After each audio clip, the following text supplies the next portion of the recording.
Yo, turn it up, let's go! Welcome to Dog Pro Radio!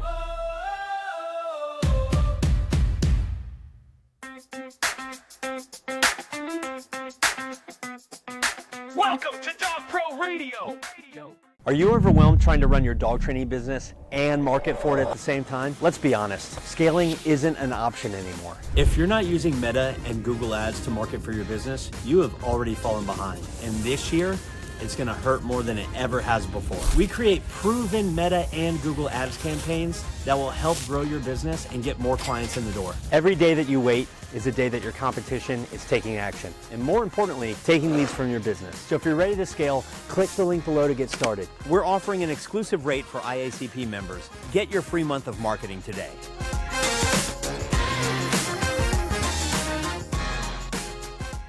Well, what were your big takeaways today, Jason? There are a lot. I'll be honest with you. I apologize, but I feel like I capitalized on the question asking on this one. I had a lot of them. So, and he gave us some really, really good answers too. I think some pretty thorough answers and some things to think about, particularly when dealing with dog aggression and, clients with aggressive dogs. And that's, something a lot of trainers struggle with sometimes. So, yeah, I mean, of course, a lot struggle from lack of experience, lack of confidence, without a doubt. And I do think it was nice. I think that this conversation, there was a nice balance between big picture of just how to maybe structure your career, how to think about aggression, along with some granular stuff that would actually help you when you're dealing with an aggression case. So I think there was a good balance there that someone with zero experience and someone with 20 years of experience can still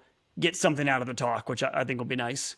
Yeah, I thought we weren't using balanced anymore. I thought that word was off the list. Did I say that? Yeah, twice. I thought we agreed on that. Just now or in just now. Just now. I'm not sure. We'll find out during editing. A nice balance. Okay, I'm with you now. There's all kinds of taboo words we can't use. Yeah, absolutely. Yeah, it was, like I said, I think, as you mentioned, whether you've been doing this 20 years or you've been doing it for 2 months, there's definitely something in here that you can take away and use. Because, again, dealing with those type of cases are so dynamic, and they can be a real challenge. Without a doubt. And I think everyone will be interested to hear overall how the conversation went, because I know some people think it's interesting that we talk to someone that doesn't share our exact worldview. And, Mike does feel different about training than you and I do, but I think when people listen, you'll see that we agree on a lot of things, and it's a good conversation, and it doesn't have to, we agree on way more than we disagree on, and you can have a good conversation on the stuff we overlap on. Yeah, and I mentioned it during the episode, and truly, I'd love another opportunity to sit down, because I had a lot more questions. So it's really good to have him coming to the conference. So I'm sure people will get questions answered there, and he's presenting. Sounds like he's got a really, really cool presentation lined up for everybody. Yeah, and we can't share what we just talked about offline with them, but obviously it's dog on dog aggression, and I think it's going to be something that people are going to learn a lot from. So if you can come to conference this year, going to add a lot of value. We all see dog on dog aggression, and we all know there's a million variables, and any extra tool in your toolbox you can have will be helpful. Absolutely. This is a fun episode. All right, well, enjoy, everybody. Today's guest is probably a familiar name for everybody, Michael Shikashio, a dog trainer and consultant who focuses on aggression cases. And you actually own, I think, maybe the most badass domain name I've ever seen, aggressivedog.com. We could probably spend some time talking about how you were able to come up with that one and lock that down. And on top of that, your podcast, The Bitey End of the Dog, another pretty awesome name. It's hard to not love that one. And on top of that, Michael offers online courses and also speaks at conferences all over the world, including, shameless plug, the upcoming IACP conference this summer. We're excited to have you there. So with all of that being said, welcome, Michael. We are excited to chat. Thanks so much for having me. I'm looking forward to this chat. Yeah, it should be a lot of fun. Well, do you want to start by just giving us a little bit of your background? I know you've got a long history in the dog training field, so kind of explain to everyone where you're coming from and what you're all about. Yeah, I started out in like the rescue fostering world, so I was actually working a totally different job at that stage. This is going back about 25 years ago now, but I was working at a casino. So I was taking care of all the high rollers and celebrities coming in. And at that time, I was doing a lot of fostering dogs, and I wasn't like looking to be a professional trainer at that point or anything. So, but as it goes with rescue, they start sending you more and more difficult dogs because you become more experienced foster homes. So I had like over 100 dogs come through the home. A lot of the larger, like lab Doberman sized dogs, and I saw a lot of the issues that these dogs were being surrendered or given up on, or worse, is that it was because of behavior. And that's one of the most common reasons dogs are surrendered to shelters or rescues. So I thought, what a better way to help these dogs to learn a little bit about training. And so I started, dabbling with different things and, not taking anything like to a professional level at that stage, but just starting to learn how to train dogs and, reading books and attending different seminars and things like that. And I thought, yeah, I actually really like this. I like helping the dogs with the behavior issues. I enjoy watching things like agility and watching people do obedience work and things like that. But for me, it was more behavior, like the dogs with behavior issues, whether destructive behaviors, anxiety or aggression.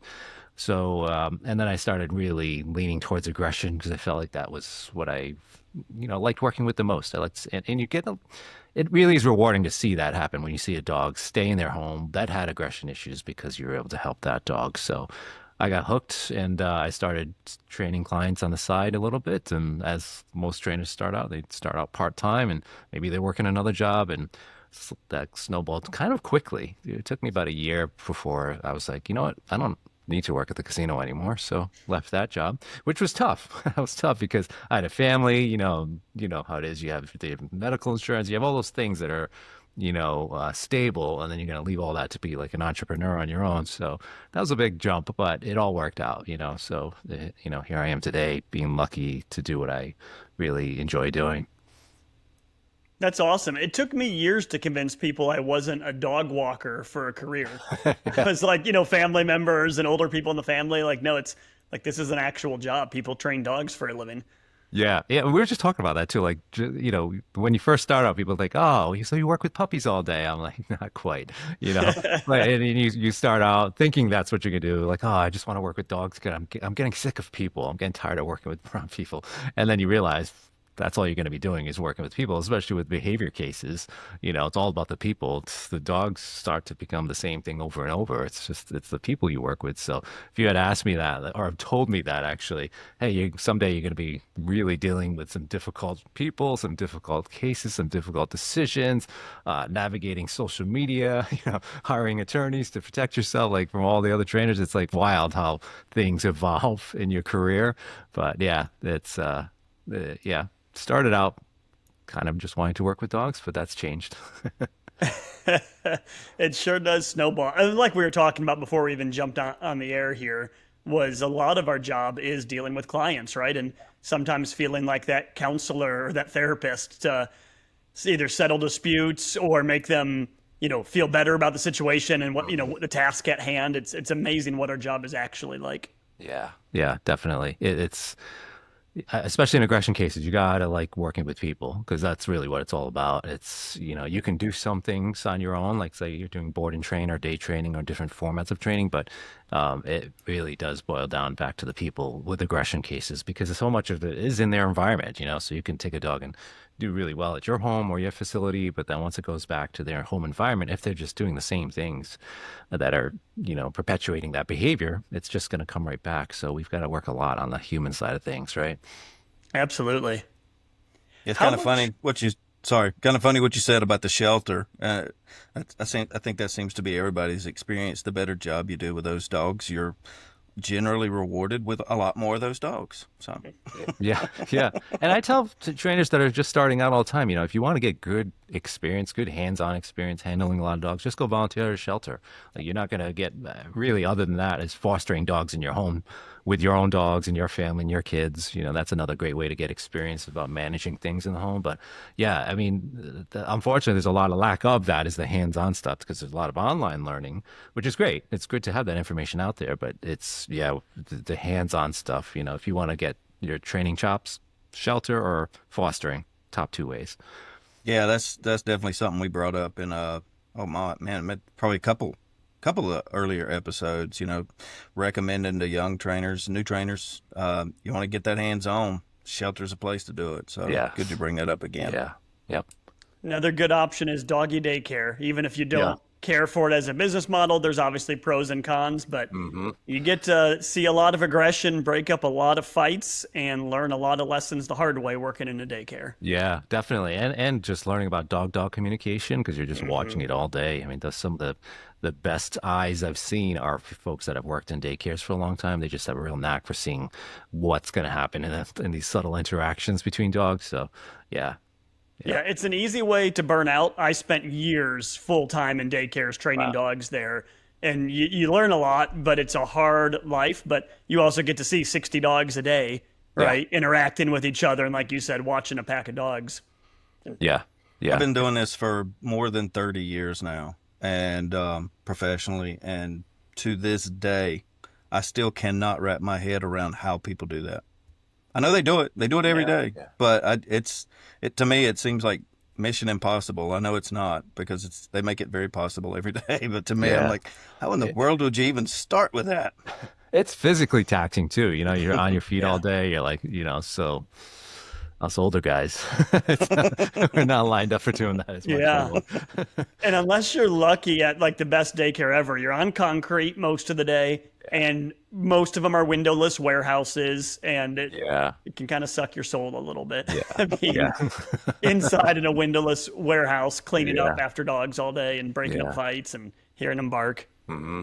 But you learn a lot. But then again, shelters have a lot of those same challenges, right? Yeah, It's well, not an and, easy place. shelter play groups too. It's a physically demanding, low paying kind of career, and it's tough to make it long term in those things. So I always give my hats off to people working in those environments because it is not easy.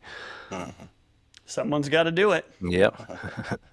So just to jump off, out of curiosity, how much of your work now is aggression based? Is it 100% or some lower percentage? Yeah, so in terms of my focus, 100% aggression. I don't take on any other types of cases, and and now my business model has really shifted more towards just teaching other trainers and doing workshops. But I will take a case from time to time. It's usually a trainer, sort of like they need a second set of eyes on a case. They'll reach out to me because I want to keep my skills sharp. I don't want to just be like, oh, I'm just going to teach now and never put my hands on a dog again. It's I think important to keep your skills sharp. So I just did that. I was at a shelter in Seattle last month and working with some really tough dogs there. So it's good to know that I still have my muscle memory, but it's also, those are the kind of things I'll do now. So yeah, but it is all aggression focused. Everything I do is, looking at aggression or topics that would impact an aggression case, so not, so like canine physiology or movement, those kind of things can, of course, impact aggression issues. So I like to host guests that specialize in those topics or host guests that do webinars on those topics. So yeah, it's definitely shifted much more towards the educational role though now. Okay. So all aggression focused, but most of your time is now spent working with your online courses and things of that nature. Yes, yeah, a lot of travel, which I'm being kind of picky about because it gets to be a lot, and I never want to complain. I'm very grateful for the life I have and the opportunities that have been given to me, but it can get, to be a lot, on the road, 20 to 30 conferences or workshops a year. And I've shifted to pretty much doing only overseas events, with the exception of the IACP conference and my conference coming up this year. Almost everything is overseas just because I like to travel too. So I always take that advantage of like, if I'm out in like Switzerland, I'm going to take a few extra days while I'm there after the workshop to just explore and sightsee. So it takes up a lot of time, but it's, it's as wonderful as the lifestyle that is, it also, you kind of miss home sometimes. And, like right now, I don't even have my own dog per se. My wife brought her dog, but, I haven't had like, you have your own dog. I haven't had one in a couple of years since my Doberman passed away just because of the travel. It just wouldn't be fair to the dog. The dog would be like, probably like, who are you? And I got home, the dog probably be like with the pet sitter more, if anything. So yeah, that's where I'm at now. It's just a lot of teaching. Okay.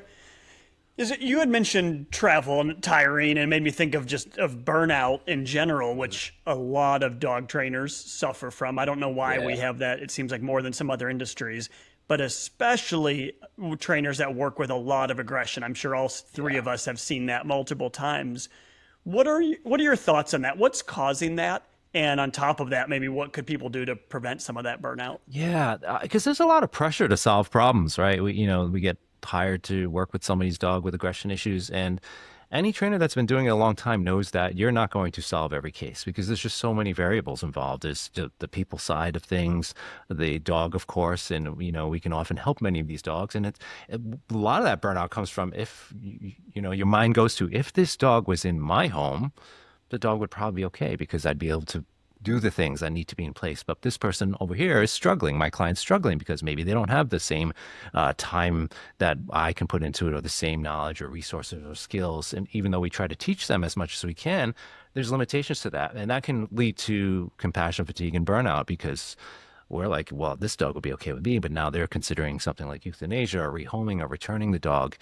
So that's a big part of it because there's a tremendous pressure from our colleagues and what we see on social media and everybody putting out like these before and after videos that are, highly edited and it looks perfect. And you just tend to like compare yourself to those people. And there's a lot of pressure of like, you can't even talk about it publicly, right? Be like, oh, this case has been giving me a hard time. And then you have always some new trainers chiming in, oh, if I had the dog, I would do this. And they don't know any of the variables of the case. And that can make it additionally hard for that trainer because let's face it, training's a kind of a lonely profession. We're sometimes floating on our own islands in our, local areas, and we don't have a lot of other trainers maybe we're talking to. Might have a few colleagues or something in the area, but most of it's online. So we don't get a lot of face-to-face time, in-person time to kind of talk through these challenges. So there's kind of a lack of support from our peers and our colleagues in a lot of space. And in fact, you guys know there's a lot of the opposite, unfortunately, where we're getting attacked or there's constantly fighting and bickering. So that also leads to the burnout.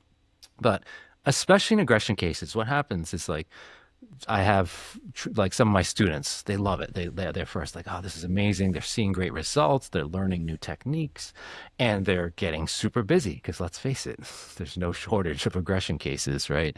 So they get super busy. They're like, oh, this is amazing. I'm making all this money. I'm gonna, and 9 times out of 10, about the 1 year mark, I get a message from them, Mike, I'm getting really burnt out. I don't know what to do. I need to change something, but I'm exhausted. And I'll tell everybody, I'm like, it's going to seem amazing at first because you're going to help a lot of people. You're going to be super busy. You're going to be making a ton of money, but you need to schedule accordingly for that. So some people can take a year of puppy cases, no problem, right? And maybe they're doing puppy socials or whatever. And those are going to be not as taxing of a case because you're going to see success most of the time if you're doing things right. Aggression cases, though, you're going to hit some roadblocks, some speed bumps along the way, and you need to book yourself time off, right, to kind of refuel your own tank, refuel your own sort of like emotional bank account, right? Because if not, you never get a chance to recharge. So I tell the trainers like schedule yourself a 10-month year. Like make sure what you're making in 10 months of your year is enough to sustain you for the year to meet your goals. So that way you have at least 2 full months, like wherever, space it out. It can be summer off. It can be a week here, a week there, days off here, whatever. But it has to be a lot of recharge time in order to avoid that burnout and mix in some other cases. Don't just do strictly aggression cases. Like take a puppy case once in a while, be able to touch a dog. Sometimes you go a week without even getting close to a dog if you get enough dog to human aggression cases. So, yeah. So really important that's the message I want to put out there is, schedule accordingly and give yourself time to take breaks, to recharge, to kind of think through your processes, take time to think about how your consults and your conversations go with your clients, how you might change those things and improve them in the future, because all of that matters to avoiding burnout. And it just happens way too much in our industry. So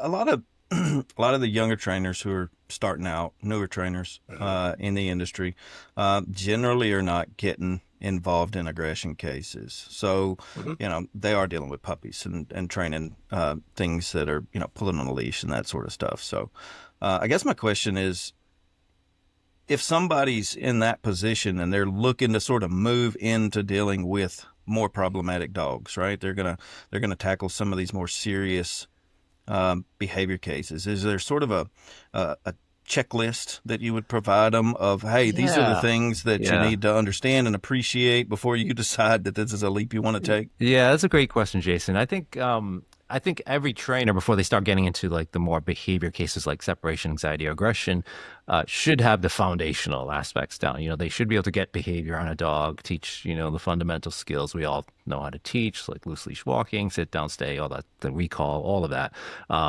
And that's first and foremost. But then they have to learn about some of the other things that can impact aggression, sort of like health and biology, ethics in training. They should have a good knowledge of the laws and, so have some experience under your belt first. So you kind of know how to navigate these things. And really the most important part is the human side of things, like being able to talk to people, being able to be empathetic in these cases is a skill, right? It's a skill just like we do with timing with dog training. That part, if you're going to get into behavior cases, you have to have that down too before you start getting into it. So once you have all those things down, then I recommend people just start taking kind of low level aggression cases. And we should define what low level means, because usually when people think of severe aggression cases, they're thinking like a dog with a high bite level, right? The dog's been like a level 4, like damaging, put somebody in hospital kind of bite. And that's important, of course, to consider. I don't recommend somebody just start out with that kind of case, but that's not the only thing that dictates severity for me, because you could have a dog that's biting at a very low level. Maybe it's a level 2, just some minor skin scrapes, nothing major, nobody's going to the hospital. But if you start to layer in other variables, we can say, oh, hey, I've got your first aggression case for you. It's a golden retriever, lovely golden retriever. It's been, level 2, but nobody's in the hospital. Nobody's been getting injured. But what if that golden retriever has some health issues contributing to the behavior problem? And then they also live in a house with 6 children, and the dog is biting children. And they also have people bringing their kids over to visit all the time, and it's a single parent with a full-time job and a very small home. And so you start layering all these other variables that make it, that particular case, much more severe. And let's say it's that level, that really deep, high level biting dog, but that one was like just picked up when it got injured, and it's the only time it bit anybody in his entire life, and it's been lovely with people. It was just in pain and just turned around and happened to connect. So that's a much different kind of case. So I think when trainers are first starting out, get the details and see if that sits right with the knowledge you have on how to navigate those things. Do you know like really deeply about golden retriever health and medical issues that can contribute to behavior problems? Are you good at navigating conversations with somebody that has 6 kids and a full-time job and is worried about their kids, and they're kind of all over the place with, what they want to do next? So that's, I think, the best way to think about, am I ready to take aggression cases yet? Kind of think through those other variables first, and that'll give you the answer. Yeah, good insight. An aggressive golden? What is this? Never happens. Never happens. None of those, and none guarding anything like a food bowl. That's about the only aggression I see out of Goldens is the resources. Either that or male dog aggression is another common one. If I get a contact form and I see golden retriever, I'm like, okay, is it resource guarding or is it a male that's having issues with the males? Typically what I've seen. Like when you get called to the home of someone with a bloodhound, and you're like, so he's guarding food from your other animals. They're like, how did you know? Because every bloodhound ever born has done that. Yeah. So on that note, how much do you talk about breed when you are either talking with new trainers? I mean, to me, it's very relevant, and sometimes I eat a little shit for some of the things I say, but I like all breeds. There's none I dislike. But Jason, but if a rot or a pit bites someone, the odds of it being catastrophic are higher than a golden, right? Or a chihuahua. Like, we have to recognize that. I'm just curious, how do you think about breed? And when you're dealing with new trainers, what's some advice you give them? Oh, I think it's really important. I think there's like it's kind of a misconception floating around for a while. And I think it's changed a bit over the last few years, but early 20, I'm thinking like 2015 to 2020. There was this when operant conditioning and behaviorism really became mainstream in the dog training space, is that It was all about how you raise them, and you can get any behavior on any dog if you just set the procedures correctly, which doesn't take into account a lot of other things. Now, of course, anybody who is using operant conditioning and has a behaviorism lens, now, of course, they're understanding the other stuff and looking at it, all the other dynamics that can play a role in behavior. But I think breed is so important to recognize in what, humans have selected for and breeding practices for decades or even centuries in some cases, because it matters. And of course, we always look at the individual dog. Just because you have a, Belgian Malinois doesn't necessarily mean they're just going to start biting whatever you put in front of their face first. But a lot of them will, right? And we see it, as you can see in plenty of videos out there, litters of puppies. They're not training those Belgians to hang off somebody's leg. They're doing it naturally because that's a breed-specific tendency in which we might see. So I do think it's very important that new trainers, even if they don't know the breed going into it, at least research, because let's face it, there's lots of breeds out there and you may not have worked with some breeds, or maybe it's been a while since you worked with a certain breed. So just go on and, research what that dog has been bred for in terms of behavioral characteristics and the work, especially the work. So whether it's herding, tracking, biting, whatever, behaviors we've selected for, we should know that, because that's going to dictate how much we have to focus on that in our training plans, in our behavior plans, as well as educating the client and what they have. Sometimes they get a dog, they're like, I had just recently, well, not recently, but a case I was just talking about recently was a Cane Corso case, and the client had no idea. They liked the look of a big dog, but they had no idea about the tendencies. So definitely important to talk about, but it also, I think, shouldn't go too far into your dog's definitely going to do this because they're this breed, right? You see that sometimes too. So I think it's important to put into our considerations in our conversations, but and then recognize how much we're going to be able to change certain behaviors depending on what we selected for as humans. In a claims situation, you want to be sure you have the right coverage. Business Insurers of the Carolinas is the preferred IACP insurance provider for your pet training, boarding, and daycare business. Providing coverage in all 50 states, Business Insurers of the Carolinas offers the most affordable general liability rates to IACP members. For more information, visit www.dogtrainerins.com or speak with one of our agents at 800-962-4611. So quick follow-up to that, and this is not, it sort of plays into breed, but more so size. Matt, you're in Tennessee, you're up in New England. I just want to make sure I'm not the only one that experiences this, but it seems as though there's this very distinct correlation between the actual size of the dog and the number of times it actually gets to bite somebody before the owner picks up the phone and says, I need professional help. The bigger the dog, the less strikes they get. I've literally had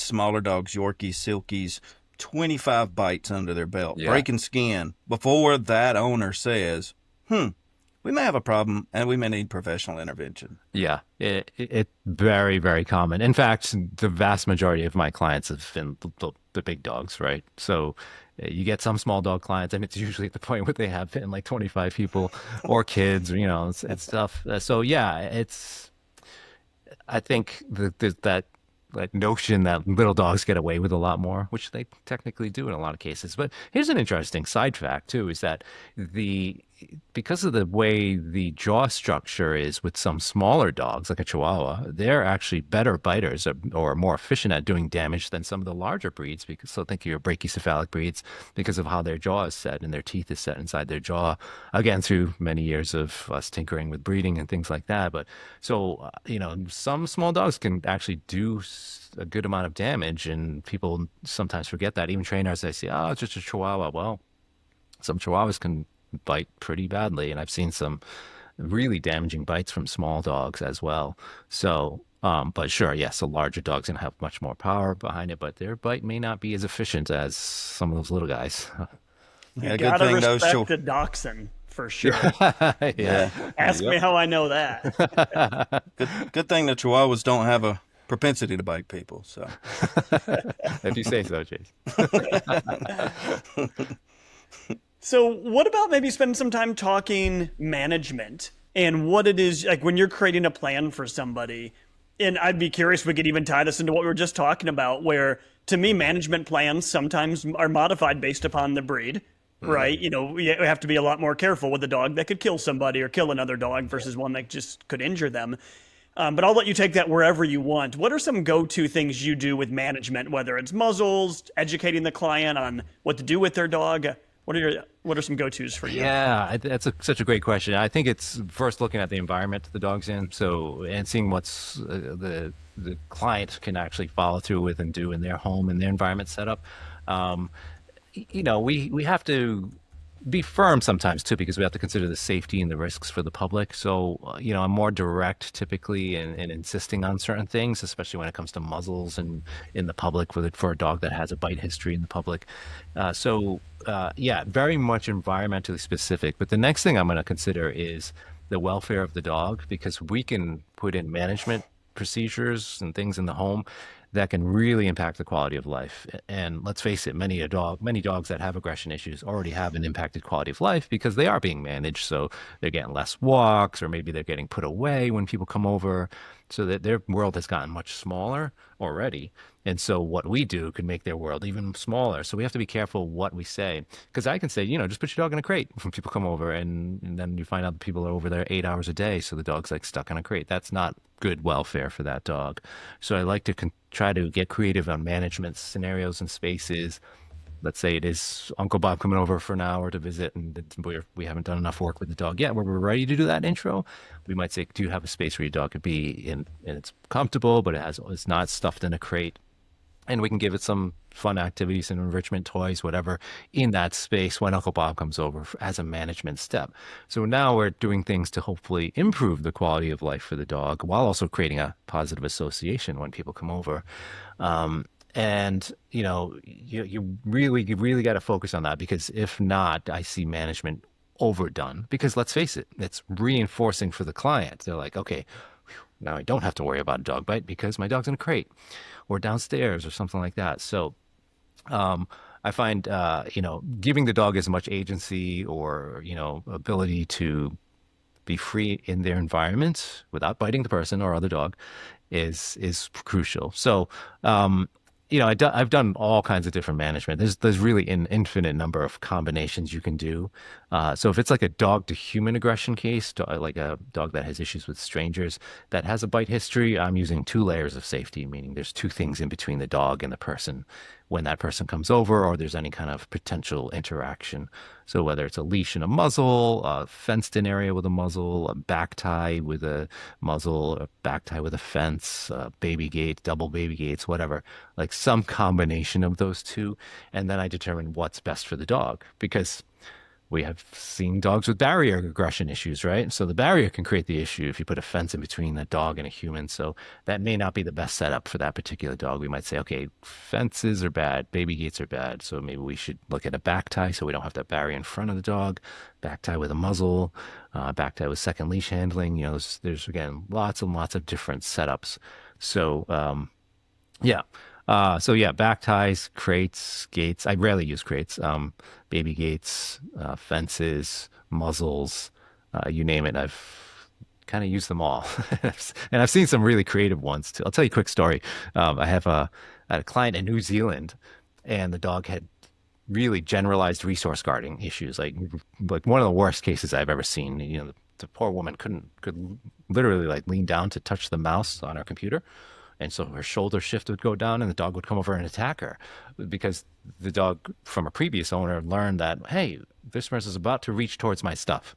Just that little subtle cue of reaching like towards the mouse was enough to trigger this dog. So the poor dog, and a woman too, was just like, it was this constant state of conflict anywhere in the home. And she literally had was walking on eggshells the whole time. So one of the issues with this dog was that he guarded the boot of the car. So like you open up, the dog would be in the back. She'd try to open the back of the car to let the dog out, and the dog would attack her, and nothing crazy. Like we're talking like level 2, sometimes level 3 bites. nothing super damaging, but still scary enough, right? So she's like, how am I gonna get my dog out of the car? Like, how am I gonna manage this? And she came up with this on her own. She got a long line and she put like a pulley system in the back of her car. So that way she could open the boot, but she would have the long line. So she'd have that like coming out of the back door of the car. So she'd open that back door and she would like step away and she was able to let the dog out. Once the dog was out of the car, there's nothing to guard. So he wouldn't guard the car anymore once he jumped out. So that's her way of getting the dog out of the car in a really unique case. So yeah, management you can get creative with management, even in those kind of scenarios. And that dog, she did such a great job with that dog because I had worked with them completely online, so I'd done, she's in New Zealand. I'm over here in Connecticut. It's not exactly, I can go in person to that one, but I had a workshop in New Zealand and I go to the workshop and she's there. She's like, oh, I wanted to attend your workshop. Oh, that's so nice. And she's like, oh, you want to meet Scout, the dog? And I'm like, he's here? And she's like, yeah. So she goes over to the boot of the car. And this is before I had known she had done all this work. And she goes to open the door. I'm like, what am I expecting here to jump out at me? She opens the door, dog jumps out. She had done a ton of work getting this dog conditioned and just like being okay with people approaching the booted car. And the dog was lovely with me, like just super social, as long as they don't touch his stuff. But super social, just a lovely dog. And that kind of stuff is just so great to see. But yeah, creative management really helped her out. Mike, I've got a really important question real quick. Did you grow up in Australia or England? Nope. Boot. He said yeah. boot. Oh yeah, I adopt some language. Yeah, it's funny. Like I've learned to say lorry, and depending on where I'm traveling to, I'm starting to like learn the local language. Yeah. So yeah. The first time I heard someone say that, it was like, "What are you talking about?" And you have to. Yeah, that's what they call. Please. I think that's what they call it there. That could also be a UK term. No, I've met some Australians that for sure call it a boot. Oh, okay. Yeah. Yeah, I've got an Aussie that works for me, and that's where I learned it from. Yeah. I got a somewhat related, I think, follow-up question to that. So it's been my experience that people's habits and people's lifestyle can oftentimes be sort of aggravating factors to some of these behavioral issues within their home. I guess sort of two questions. One, has that been your experience? And number two, do you find it often challenging to sort of convince people to make long-term habit and lifestyle changes to sort of mitigate some of these things? Definitely. It's you know what, I think people talk about relationships with dogs, but I don't think it's talked about enough, and to a deep level of like really seeing how that dynamic can impact the dog's behavior, especially in aggression cases. And one thing that happens is sometimes people can have a distrust of their dog, or like that sort of human animal bond is fractured because of the aggression, especially in cases where the dog's bit the owner.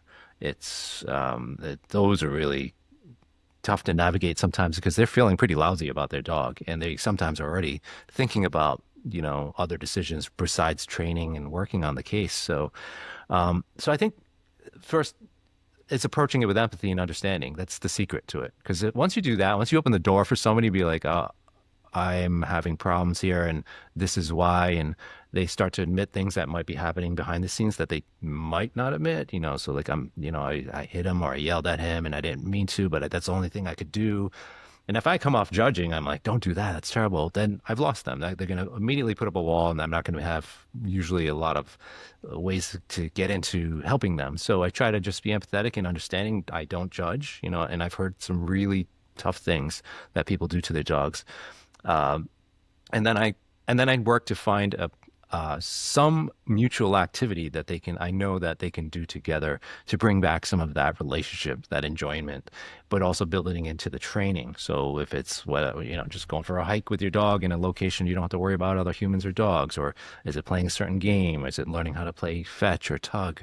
Or, so finding some mutual activity that I know they both can enjoy, because I could be like, oh, I'll go do this activity. And if they're like, not the outdoorsy type, or they don't like that, it's going to fail because I'm asking too much, right? So try to find, I get what their interests are. What do they want to do with their dog? What do they get their dog for in the first place?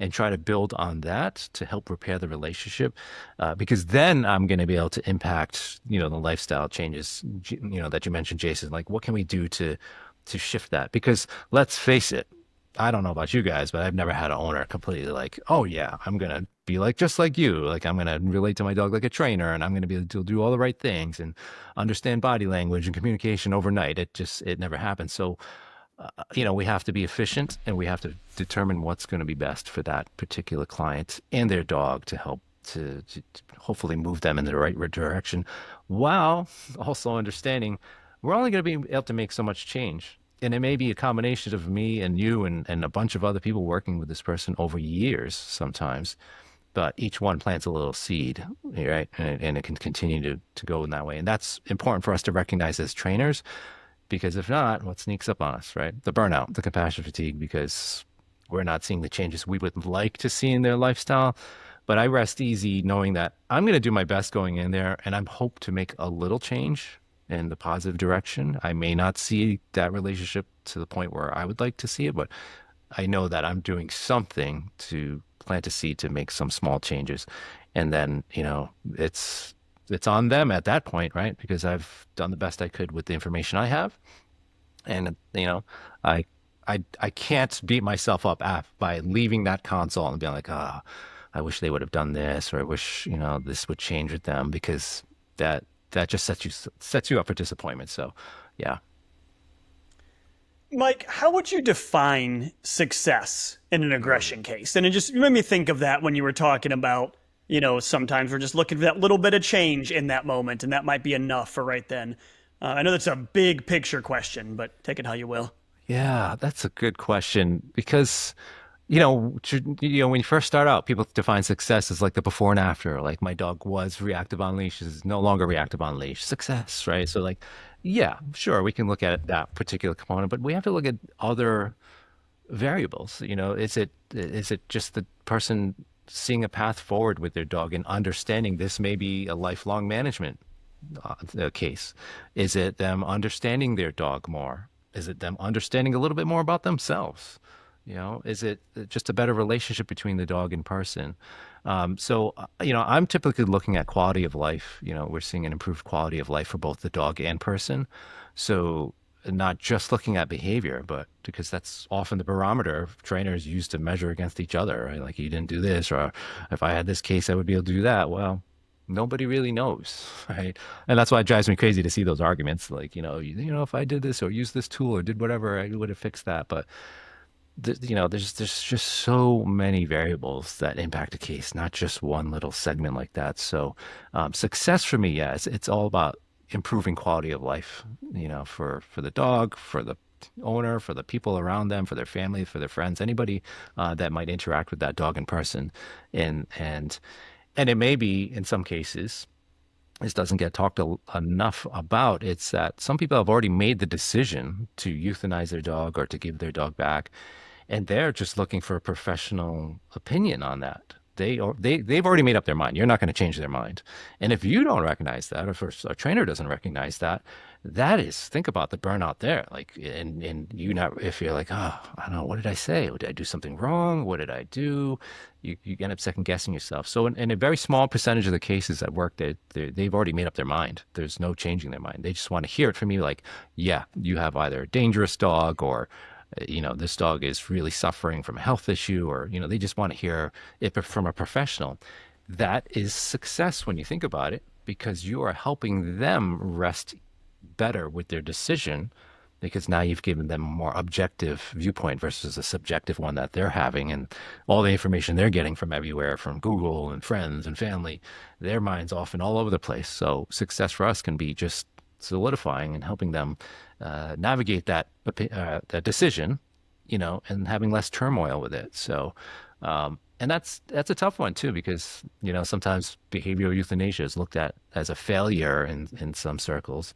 And I don't believe so. I think there's certainly worse things than death, and that can be long-term suffering for a dog that's just confined every day without any freedom because of management, and the client's afraid, and it's just, yeah. And then the dog's a severe bite risk, and those kind of cases can come up once in a while. So, yeah, I think our community needs to talk about that more. Yeah, I'm glad you said that last point, because I've had to have that conversation a lot with clients, that too much management is just not fair. And you either need to do the work and try it, or give up. You've got to choose one. And I'm thinking of multi-dog households where the dogs are fighting, someone's up all the time, the dog's never going out in public, and you look at the life and you're like, this is not a good life by any manner, any method of evaluating it whatsoever. And you either need to try really hard to fix it or make a big change here. Yeah, yeah. It's I like to remind people, if you just look at the vast majority of dogs on the planet, the vast majority of dogs on the planet are not contained or confined. And it's one of the reasons we're seeing so many behavior issues is this over management, over confinement, our lifestyle, and especially in big cities.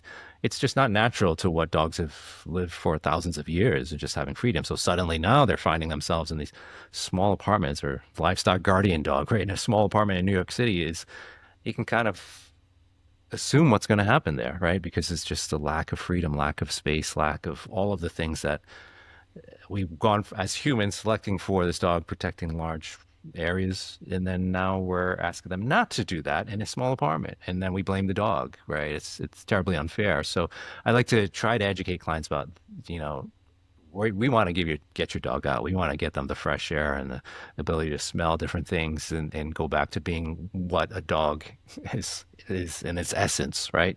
And try to get them to understand that from their dog's point of view. And oftentimes that can solve so many of the behavior issues, right?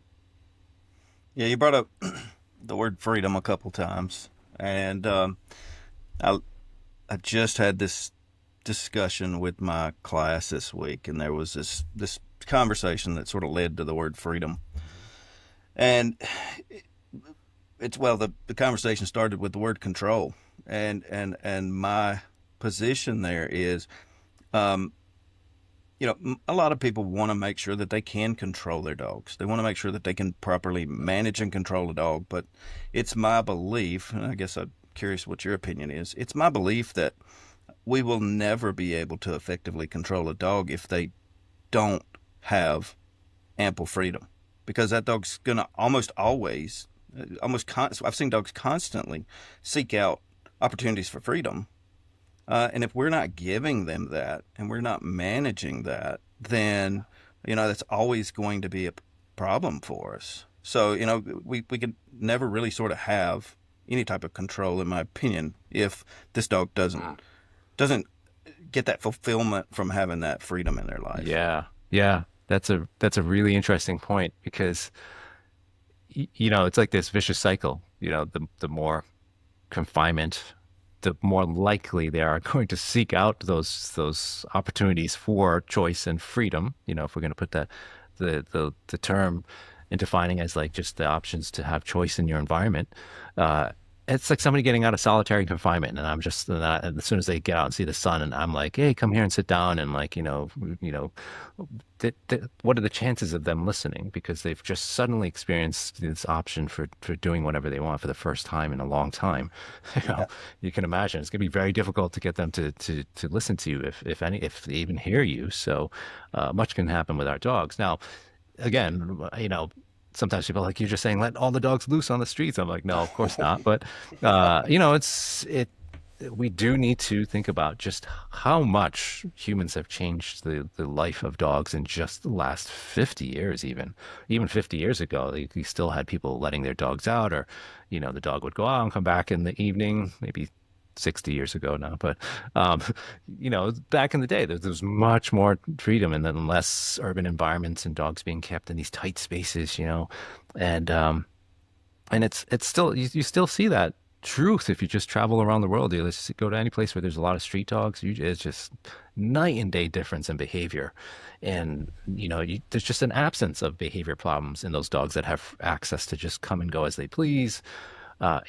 There's no reactivity, there's no barking and lunging. I mean, you see some, of course, natural stuff like protection of territory and things like that, but you do not see the overt stuff that you see in more industrialized places like the US or the UK, or, is that the right term? Or like, I guess where dogs are not given the opportunity to free roam is probably the better word. But it's so, I think we have to really put that out there. It's just giving the dogs much more opportunity to experience life, right? And outside of the home. If I can just kind of go back, we talked a little bit and asked you about people's habits and lifestyle and that impact. This is something I've seen. I'm just kind of curious to get your thoughts on it, and that's people's emotion and beliefs and how that impacts their dog's behavior. And I've seen it impact their dog's behavior in a very positive way, and I've also seen it go the other way. And I'm just kind of curious what your thoughts are on that. Oh yeah, that saying that dogs are a mirror, kind of. That's I believe there's some truth to that. It is definitely something I've seen impact the dog's behavior, especially in aggression cases. It's often a communication issue too. Like especially if the person's very unpredictable, meaning sometimes they're yelling at the dog and sometimes they're teasing the dog, and and you see this sometimes with teenagers and stuff, that the interaction with the teenagers, because the teenager's being a teenager.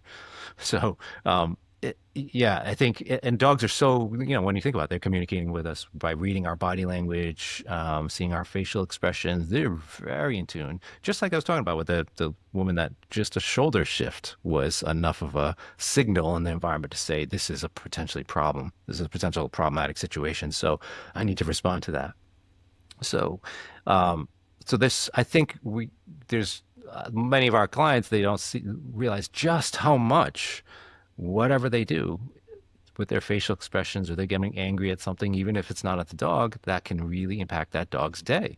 So you might have somebody that's maybe going through a hard time in their own life, and they're screaming on the phone to their partner, or they're slamming things or breaking things, and the dog's seeing all this, and they don't know they're going through a breakup or whatever.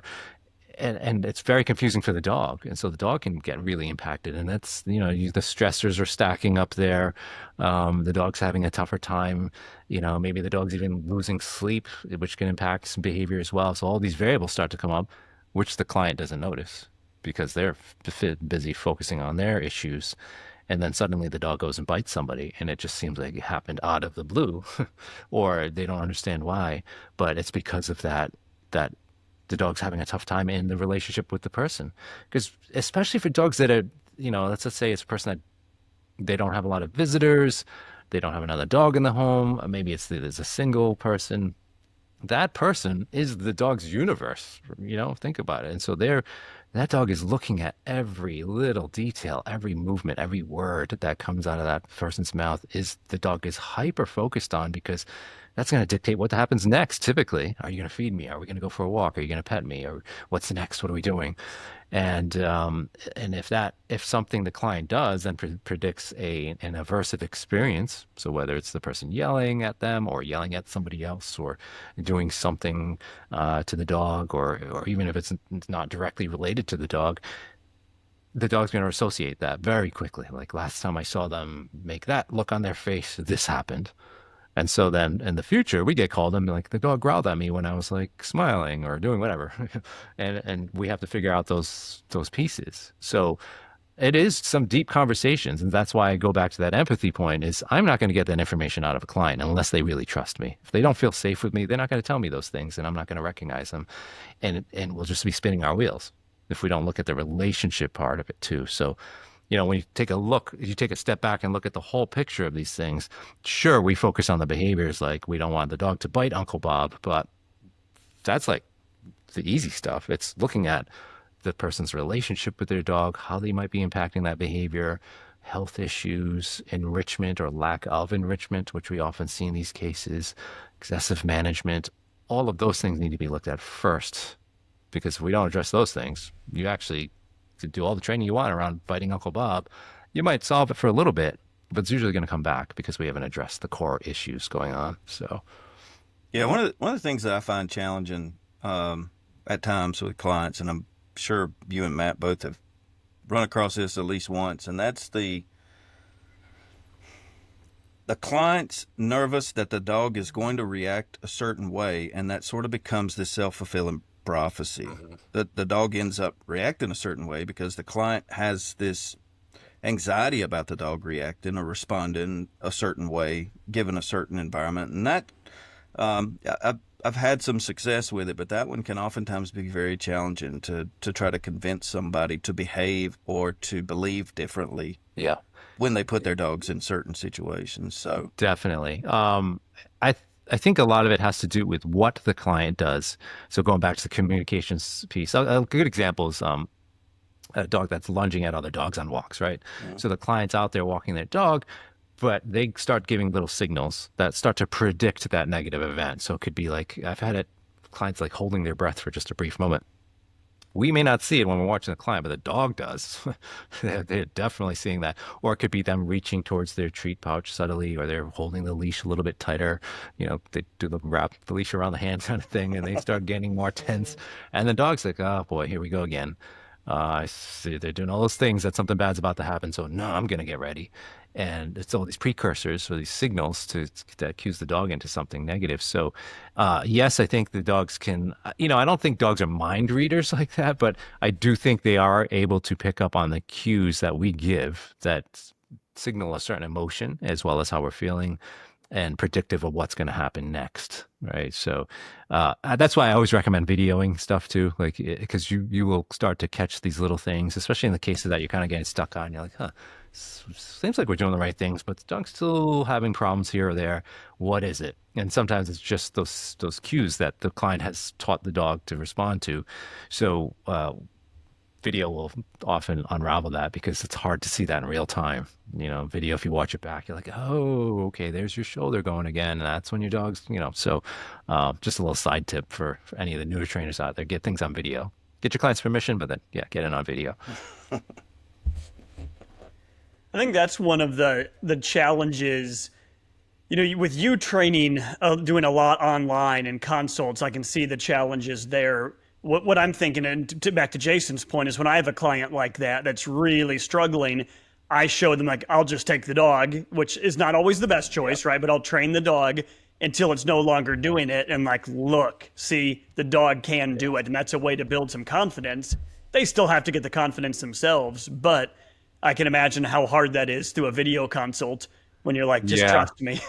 Yeah. Just do this and it's going to get better. I find that definitely the cases where like online consults can get stuck is where, they need somebody there. So what I do recommend is usually find a trainer that's in the area, and they may not have like a ton of experience with aggression cases, but they go work with the dog or can help the client, and you kind of course have to vet that trainer and make sure they're okay doing that stuff and capable of doing those things. But I find that sometimes that can be a good relationship, meaning I can give direction on the behavior plan and kind of tell them what steps to take next, but that trainer's there in person with that client. But yeah, Matt, I totally agree that if you can safely start handling that dog and the dog's okay with it, 100%, it's just gives the client hope, because a lot of times, you guys know, like the client hasn't had the dog around a person in a long time. So you're the first person maybe in a year or two or even longer to actually get near the dog. And when they see that is one of the best things you can do. It's like instant hope. In a lot of cases, you're like, oh my gosh, amazing. Now I know there's a path forward. So if you can do that safely, then I always recommend it. There's no rule, though. I also say this to the new trainers come up. There's no rule that says you have to handle the dog. If you're not feeling safe, we need trainers to stay safe as well and not get bitten or worse. Like some trainers get bitten badly and then they end up leaving the field altogether because they just have a real traumatic response to that. So be safe. There's no rule that says you have to handle a dog, but if you can, it's going to often speed things up for you. So I think we could segue back to the word empathy for a second, because you made me think of that with trainers getting hurt and a lot making, kind of poor decisions. I think too much empathy, people mistake a lot of times empathy with either being passive or weak. And of course, they're very different things. Mm-hmm. But I see when people focus sometimes too much on empathy, they're too focused on doing what the client wants rather than doing what the client needs. And I'm sure everyone has their own phrases. I often will tell a client, my job is not to be your friend. My job is to tell you what you need to hear. And I'll always say it nicely. But if you need to hear something, I'm going to say it. That's my role, is to fix these issues between you and your dog. And you can do that with empathy, of course. I've seen a lot of new trainers struggle where their empathy gets in the way, where there's too much of it. And it's like, yes, let's do this with the dog, even though in their heart, they know this is probably a dumb decision right here, but the client really wants it. What are your thoughts on that? Yeah, that's such a great question. It's just like a therapy show now. But, yeah, That's what we're known for. the you know, definitely hear what you're saying there, because what can happen is when somebody's like a people pleaser, on top of that, then you're going to run into problems because the people person like, well, maybe I don't want to use a muzzle, and then you're like, well, I can understand you don't want to use a muzzle because it looks ominous on your dog. So yeah, let's not use it today. That's where it can run into problems, right? So, I think empathy though, just, is actually the opposite of weakness. It really just shows your strength to be able to sit there and listen with intent and understanding to clients' issues without judging, and then giving them a path forward. uh, that requires effort and strength on our part, because because you could just go in and be like, just do what I say and bark orders at people, but that actually often doesn't enact a lot of change with people. So I think empathy it's important, but we still have to be sure we're checking ourselves, meaning we still want to be firm, especially if it's something where you're worried about risk, or there's a danger involved, or children are involved, or other dogs or animals. We really want to make sure the client's understanding. But to get to that point where they're more likely to listen to us, it starts with empathy. And once you have that relationship, once you're meeting eye to eye with them, they are much more likely to say, oh, okay, yeah, I should use this muzzle, even if it's ominous looking. I trust Mike in that he thinks it's the most safe option here, and he spelled out for me why we need to use it, and yeah. But again, just because they felt understood, right? I got a sort of a quick question. So working with aggression cases, we do quite a few of them here, and one of the things that we sort of start with every one of them is just the why, right? Why is this dog engaging in these behaviors? Yeah. So I guess I'm curious if you have something you start with, and if you would be willing to kind of share with folks sort of what is the process of discovering, what you're looking for in these initial evals to be able to give the best information to Yeah. those clients. Yeah. Another great question. I think, especially for newer trainers listening in now, is to think about your flow of your consult, meaning what are you going to ask and when? Because you have some clients, like, you're like literally showing up at the front door, they're already like vomiting out every little bit of information about the dog bites.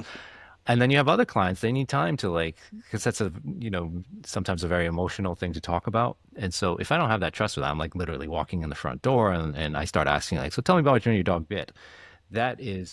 They may not be ready to tell me all the information. They don't feel like they can trust me yet, or they don't feel safe telling me about those things. So I actually have a flow. Like, I get into, so tell me about your dog's breed, where'd you get it from, age, name, all those typical things. Tell me a little bit about, your home and life. And, so I get into the basic details. And in that time, I'm trying to establish as much of a rapport relationship with the client. So I'll joke with them, or start saying, oh yeah, that's great. Acknowledging the points that they're making. And then I'll get into a little bit of the health history and the environment and the training. And then I finally will get into the bite history. Once I feel like, okay, I've got some relationship going with this client. And that's when I will get into talking about the causes, right? And getting to the root cause, because that's the most important part in aggression cases. They're so much different than, dog that's jumping up and counter surfing, or jumping up on guests because they're just happy to see them. We're not so worried about the underlying causes. It's typically the dog's just motivated to get that turkey sandwich or to say hello to grandma.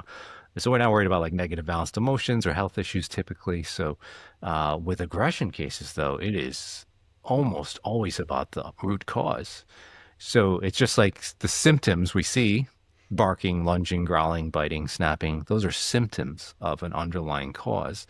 Just like if somebody's, got a skin rash or something like that, we might treat the symptom, but what's causing it? Is it some food allergy? Is it something environmental? Same thing for dog behavior. We have to get to that cause. And with aggression cases, there's always something like pain or underlying fear or association with something that's causing the barking, lunging, growling, snapping, biting behaviors. So then that's when I get into it with the clients and try to really help them understand it from their dog's point of view. Because once they get it from their dog's point of view, they will then be more empathetic to their dog, especially if they're doing things like, my dog must stop barking or must stop biting. Sure, we want that to happen. But why is your dog barking or biting in those contexts? Get them to understand that. And then that's going to also help us with our behavior plan because then they'll be like, oh, I don't have to necessarily worry about stopping biting. I have to address what's causing the biting in the first place. Is it the pain? Is it fear? What's going on underneath that needs to be addressed? So yeah, so I 99.9% of the time have that conversation with clients. I think it's so important. But I do wait though till I really get some sort of connection going. So that way it's I'm gonna get more truthful information. That or just have their kids sit at the same table. Because The kids will always tell. Oh, that's funny. So, how long do you spend, Mike, on your initial consults? And the reason I ask is I tell all the trainers on my team when you're dealing with aggression, if you can't play the scenario in your head like a movie, then you haven't asked the right questions. And I think we've all probably been down that path where you think you know what's going on, and then later on you find out, oh, I was completely wrong. I thought this is what happened, but I asked the wrong question, or you described it in an odd way. So I tell my team, you need to be able to play it in your head like a movie. Was the dog that attacked him, was he laying down? Was he standing up? Where was he? Was he looking at the other dog? Did he have a bone? I mean, there's I like so that. much to ask. Yeah. How much time do you spend on a consult trying to dig into that? Or do you do that later once you've started the training Yeah, process? no, I like that. I like how you do that. Create that picture. Like you should be able to create that picture of what it looks like. That's a great exercise. Um, my initial consults typically are about 2 hours. Depending if it's online or in person. In person's like 2 hours because you tend to work with the dog as well during that session. Online consults, the initial is more like 90 minutes because you're not necessarily training or working with the dog in that first session. So, um, the thing I try to get trainers to the newer trainers to think about is like think of yourself like a detective. So we're not gonna like ask to, I never ask the client, show me what it looks like. Rare exceptions, you might see it like on leash reactivity cases. You're probably gonna see it anyways, right? But if it's like stranger danger, somebody coming in the home, I don't need to see what it looks like. You guys have seen enough dogs probably barking and lunging at you when appear on property. You kind of know what it looks like. But just like a good detective, they're not going to be like, oh, can you go murder somebody else again so I can see what you do? It's going to be you need to kind of know how to profile the case in a way. And it's going to be based on your experience in similar cases. And the more you do it, the more you start seeing the same thing over and over and over again. It's just, you can look at this sort of scene of the crime. So you look at maybe a bite happened at the front doorway and your eyes immediately go to, all right, what's near here? Is there leashes? Is there treat bags hanging? Is there toys by the door? Is it a tight space? Is slippery floors? Maybe some pain issues. You start to play out all the typical things you would see in that kind of case, or you've seen a million times, and then you assess if that's what's happening in this case. And again, the way you do that is just like interviewing witnesses. So like who saw it? That's usually the guardian or the owner or visitors. So you start to ask questions of those folks, what you saw. And it's going to start to, again, paint, like, I love that paint that sort of picture of what it looks like. And then you're going to know exactly what happened. And typically, that's actually one of my favorite things to do. It's like people send me videos a lot of like what happened here, and they're really interesting behaviors in some cases, some really gnarly dog bites and things like that. And like, what do you think happened here? I love doing that because you can actually, if once you do this again enough, you start to see, oh, this is exactly what happened. It was because of the angle of your body. It was what was in the environment. It was because the dog was turned this way. It was the dog was startled, whatever. And so, yeah, I think painting that picture is, to take your words, is really important for the client also, so they understand what happened. And so they understand that aggression is very contextual because they're worried about the dog like killing them in their sleep sometimes. Right? So we want to kind of alleviate that concern and be like, this is exactly why it happened. Here's, the layout and the environment. This is the context. And if we recreate that, your dog might bite again. So think of similar contexts. We're going to avoid those for now. So in that it's taking me less and less time. Sometimes I have to check myself because I get to the problem so quickly, like in sometimes 1 minute, I'm like, okay, here's what happened, especially if they have video. Because so many people have security footage these days. So if they have video, usually like in one time watching it, like, okay, this is what happened. But I got to check myself because sometimes other things pop up. You miss like a resource hidden underneath a dog bed or something like that. So, Yeah, but so that doesn't take a long chunk of my consult. It's really just all the questions I ask about it.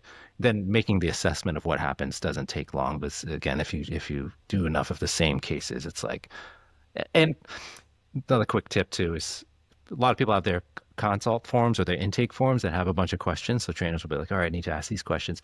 Do that. Like have a really thorough one at first when you're first starting out so you don't miss any questions, and it can kind of help guide you through the assessment piece. But try to trim that down and kind of think about what questions are really relevant for future cases. So if it's like a dog guarding their food bowl, I probably don't need to know what the dog's like out on leash. Maybe some cases I would, but most of them, you're going to be like, okay, we're just going to ask questions around the food bowl. So your intake form as you go along can just be, where I've gotten to where people ask me for my intake form, like it's not really going to help because it's basically just a long blank sheet of paper at this point, because you know what questions to ask. Dog bit somebody when they walked by the dog bed. Okay, is there any pain issues? Maybe the dog just needs to rest and is in pain. Maybe the dog's guarding their bed.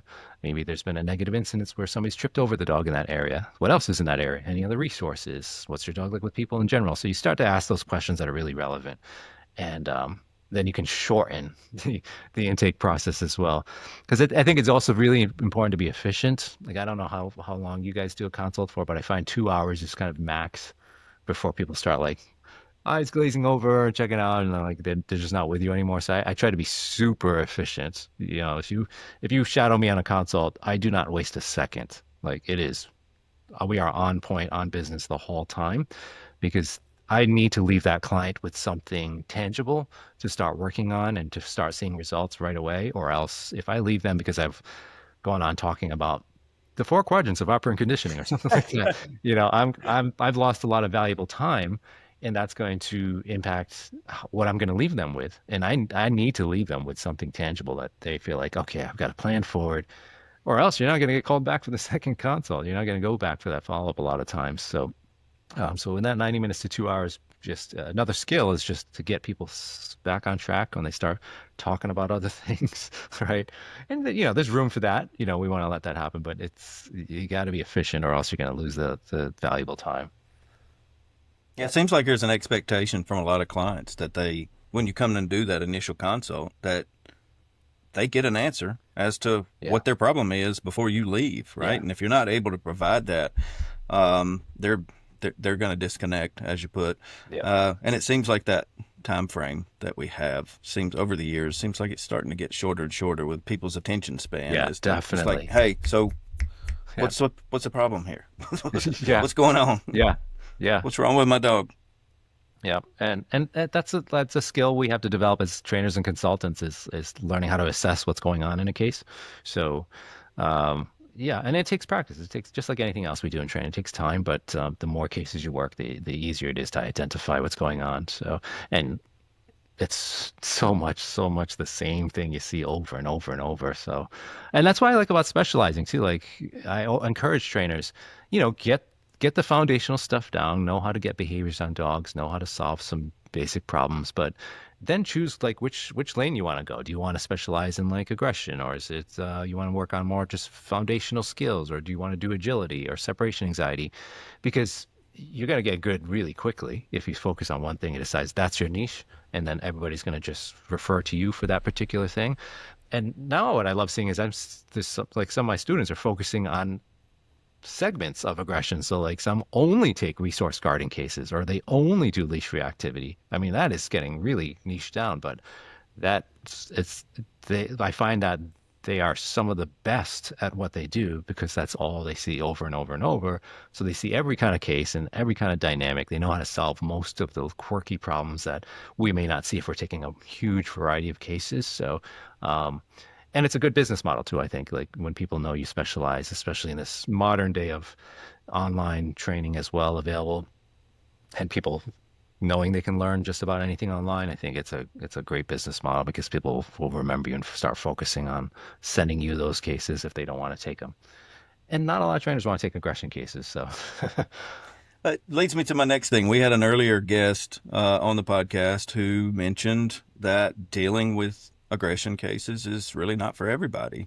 So kind of curious what your thoughts are on that. And, how would I know as a young trainer or a newer trainer, how would I know, that's probably not in my wheelhouse? Yeah, I would say, well, that's another great question because there's a few layers to it. I think, well, we talked about the people. You got to love working with people because that's all you're going to work with. You're going to have times where you don't even get to see the dog. In fact, I've had consults where I didn't even see the dog. I don't even know what the dog looks like for the first session because we're talking about the variables of the case. Like, I don't need to see the dog sometimes because if you just ask the right questions, you're going to know what's going on in the case. So that's a big one. It's important to note, I think, some of those people are crying. So you got to be able to deal with crying people too. Exactly. Sometimes. Yeah. Able to, you have to be comfortable with people's emotions, if you're not comfortable with like navigating difficult conversations, hearing about somebody, beating their dog or wanting to euthanize their dog and navigating that conversation, people breaking down in tears in front of you, like you said, it's not the kind of work for you because that guaranteed can happen probably in your first handful of cases, right?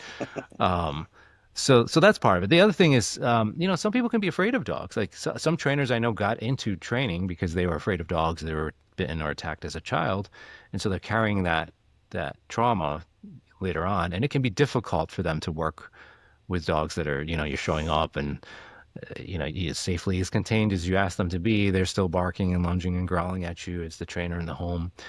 So that takes a little bit of either desensitization without being stupid, and you have to acclimate to that and be okay with dogs because let's face it, the dogs also know when they're like, oh, I got this person's number. I can see that they're worried about me, and I'm able to maybe push them a little bit more than this other trainer over here. So that's a big part of it. And then again, the work, the energy it takes, the emotional energy it takes, and I always say to people, people like, oh man, I can make all this money if I just do 4 consults a day, 5 days a week. I can just fill my schedule. I'm going to be a millionaire. Like, sure, you could do that maybe for 6 months, maybe a year, but I recommend no more than 2 initial consults and like 1 follow-up kind of consult per day. Even 2 is a lot.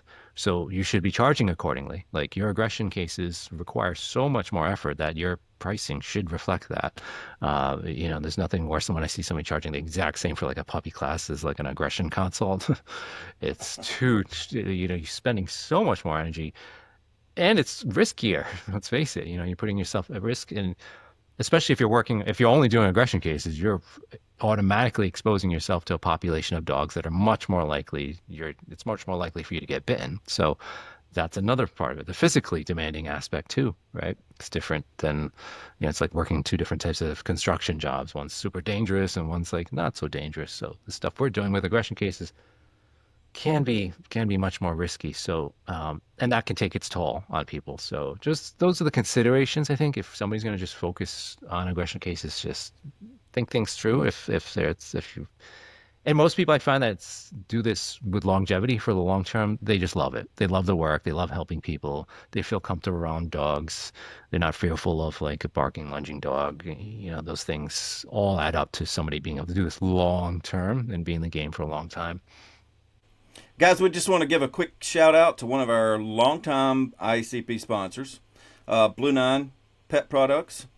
So are you looking to level up your training classes and boost client success? The Climb by Blue Nine Pet Products is the professional's go-to platform. It's built for clearer communication, easier class management, and better owner follow-through. Plus, it's a proven way to increase revenue.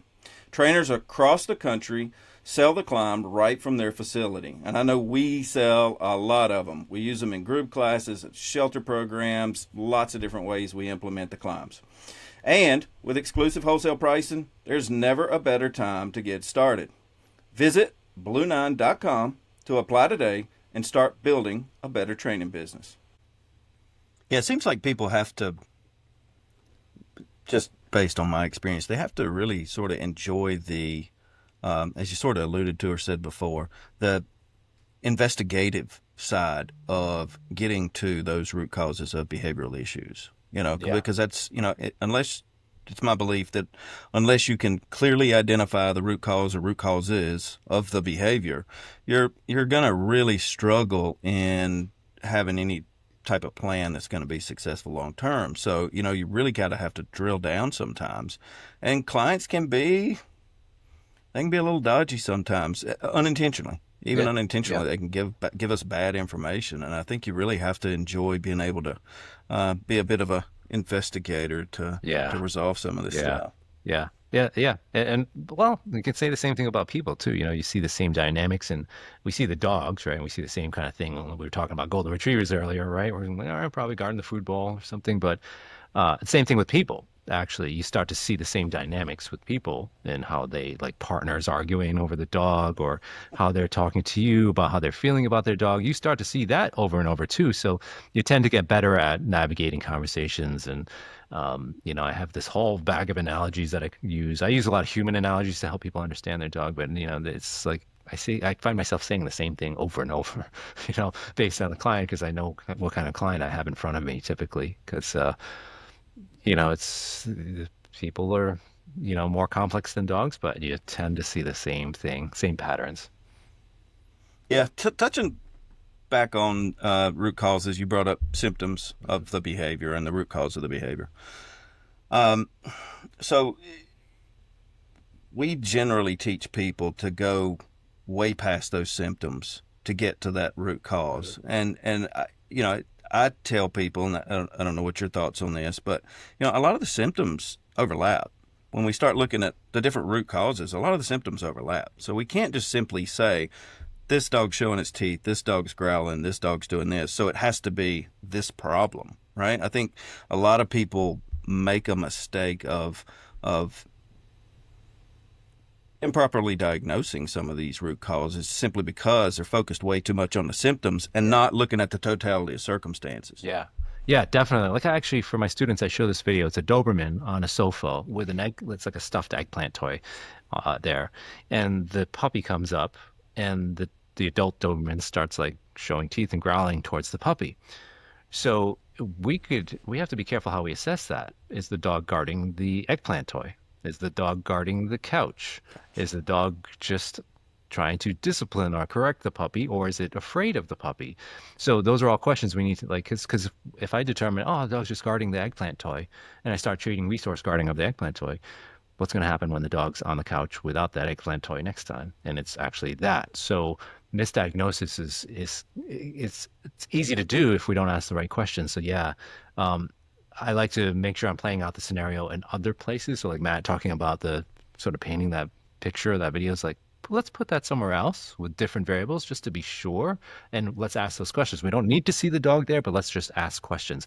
Like with we were talking about breed before too. So like a working line Malinois or something like that. I've got the dog barking and lunging on leash at people that approach its handler. Well, what's going on there? It could be something, maybe the dog's doing just Belgian Malinois stuff and, what we've selected for. Maybe the dog is actually afraid of people. Maybe the dog has had a negative association. It's been on leash and, like, trapped with the client, and the client pulled it really close and it got scared by somebody up just trying to come up to pet it. Maybe it's resource guarding the person and not truly protecting the person. Maybe it's a pain issue that it's associated with people approaching, and it's just, got a joint issue or a neck issue or something like that. So digging into the details is really important, because all of those would have slightly different treatment plans or behavior plans, right? So yeah, we do a lot of digging, but again, you start to see the same things over and over, and it's often, once you do that, it's not so difficult to make that assessment anymore. Just gotta ask the right questions, as you said. I'll tell you a quick story. This is my easiest aggression case ever. And unfortunately, this was before cell phones where you could, video cell phones. This was probably 2008, and I still had a flip phone. And had a silver lab dropped off with me for training. It was aggression case and had been recommended for euthanasia. They had kids showing teeth, all these issues with the kids. So I get the dog, have it for, a few hours. It's in a cage. I go to get it out, and it's showing its teeth, but tail low, wagging its tail, very submissive, showing of the teeth. And I look at it, I'm like, well, this can't be what they were talking about, right? So I reach in, I get the dog out and call the owner. I'm like, tell me more. And as they tell me more, they're like, it's when the dog's laying down, it shows the teeth. I'm like, what's the tail doing? And they described the wagging. I'm like, you should probably come back and get your dog. And they came in, we worked with it, and the dog was absolutely fine. But It's, this was long before people could send a quick video, but it was one of those cases of misdiagnosis. Yeah. Dog was showing teeth at the kid every time the kid would go to pet it. It's pretty easy to call that aggression if you haven't seen it with your own eyes. Yeah. Yeah. Yeah. You gotta think like how often that's actually happened over Yeah, the it's years, and sad when you think about yeah, it. and how tragic that can be for some dogs just because they're submissive grinning, and yeah, it's videos. That's the nice thing about video these days. Like so many people have video now, and they're just getting used to taking video. And this home security, like I said, the home security footage is so helpful. I've got some really interesting videos that were caught on home security, and it's if without that, sometimes it'd be really difficult to be sure. And speaking along those lines too, like when we're assessing for a certain issue, sometimes we don't actually have enough information to tell us exactly what's going on. So what I do in those cases is I approach the behavior plan like it could be any of those issues. So let's say I had no more information about like that Doberman on the couch. I would treat it as like, okay, it could be the eggplant toy, so let's work on that anyways. It could be the couch, so let's work on that anyways. It could be the dog having issues with the puppies. Let's just work on that anyways, so we don't miss anything, right? Because sometimes it's like a one-time incident. Maybe a little kid was the only witness, so we don't have a ton of information. So we'll treat it as it could be all of these issues. That way you don't miss anything. And fortunately, a lot of the concepts are very similar. Like say we're using counter conditioning or something, that the concept's very similar, and it's usually going to work for eggplant toy or a couch. It's the same process, right? So that's the nice thing, is that even if we don't know for sure, it's going to be very similar and it's going to be very familiar to the client. So we touched on misdiagnosis and how that can sort of be detrimental, right, to where we're trying to get with this. One of the other things that I really caution people on, and it's not misdiagnosis, it's you properly diagnosed, or maybe you hadn't even diagnosed the root cause, but and I'm not saying everybody, but it seems like there's still some folks in the industry who really sort of focus on symptoms, what I call symptom suppression. Right? The dog shows its teeth when presented with a stimuli. Well, we'll just get it to quit showing its teeth without really focusing on the underlying root cause. And, the dog will later sort of present differently with that stimuli. But in my opinion, that root cause has never been resolved. So we still have this risk of this aggression coming right back. And I'm just kind of curious what. yeah, and it's not to say that doesn't work sometimes, because suppressing a behavior or even punishing it, so we decrease the likelihood or the frequency of the behavior. It can look like it works, and sometimes it does. Maybe it's Belgian Malinois that is from working lines, and we punish a behavior of barking or something. We might see a decrease, and the dog's like, okay, I get it, and nothing detrimental comes out of it. But the cases that it can become problematic, of course, is where we suppress behavior. That is, there's some underlying cause that is not going to change how that dog feels, nor is it going to be good for their quality of life. Because let's say it's a pain issue, and we're correcting the dog or doing something that is trying to suppress that growl, or that the dog expressing that it's uncomfortable, and we don't recognize the pain. That's where it becomes problematic. So again, proper diagnosis or identifying the cause is so crucial. And that's the issue we see, is that it's, for me, just a lack of understanding those components. So I never fault the trainer. I'm not saying people that don't see that are they're bad or doing bad things. It's just that they may not have the education yet on recognizing something like the gait issues being off, or the natural movement of a dog, and looking at those subtleties, or the tension between the ears that's showing possible pain in a certain location, like coat color changes and discrepancies, like those little nuances that it takes time to learn. And if we miss that, then, and we're just trying to suppress behaviors, it can look like it works, and that unfortunately is reinforcing for the trainer, because like, well, it worked, now the dog's not growling. But then when it comes back 6 months or 3 months later, maybe because the dog's in more pain, then it can be obviously a problem, because now we can sometimes make things worse, because the dog's like, I'm in pain, growling's not working, so I guess I'll just have to bite to get this to stop. So yeah. So I'm careful, and that can be even said from reinforcing alternative behaviors. right? So instead of growling, just look at the thing and I'll mark and reinforce that, right? So it doesn't have to be an aversive event. It could be replacing the behavior with something positive. Still doesn't address the pain though, does it? So it can happen anywhere in any format of training. It's just the experience level of recognizing those subtle details. So, that's what it's all about. Just putting this information out there so more and more people are aware of like looking for those causes versus just always looking at the symptoms, right? Yeah, is there a particular case that you'd be willing to share that you felt like you really, really had to kind of dig to get to that root cause? It didn't present itself very easily, and you had to sort of dive in. Yeah, let me think. I have obvious cases that were missed by other trainers or the client. I'm trying to think of some that let me think of a unique one. Sometimes, like, actually, it could be like the separation anxiety cases.